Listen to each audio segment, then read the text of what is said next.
श्री स्वामी समर्थ. जय जय स्वामी समर्थ.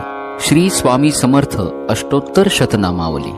स्वामी समर्थ महाराजांची 108 नावं. या अष्टोत्तर शतनामावलीच्या पठनानं भयमुक्ती, चिंता निवारण, ताप, व्याधी निरसन, आजारपण दूर होणे यासारखे अनुभव भक्तांना आलेले आहेत. त्यामुळे या स्तोत्राचं नित्य पठन अवश्य करा.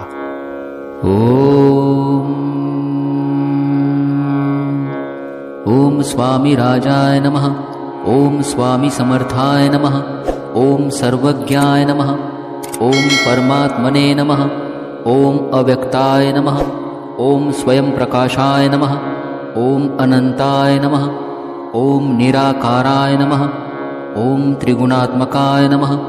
ओम सनातनाय नमः. ओम निर्गुणाय नमः. ओम विश्वात्मने नमः. ओम गहनाय नमः. ओम ज्योतिर्मयाय नमः. ओम भुवनेश्वराय नमः. ओम चिदानंदाय नमः. ओम कल्याणरूपाय नमः. ओम विषयरहिताय नमः. ओम भगवंताय नमः. ओम महामंत्राय नमः. ओम अंतरात्मने नमः. ओम जगत्पुरुषाय नमः. ओम ब्रह्मणे नमः. ओम ज्ञानरूपाय नमः. ओम प्रकृतिपराय नमः. ओम अजिताय नमः. ओम दयासागराय नमः. ओम भगवते नमः. ओम नित्ययुक्ताय नमः. ओम प्रशांताय नमः. ओम संगरहिताय नमः. ओम वटसान्निध्याय नमः. ओम यतिवराय नमः.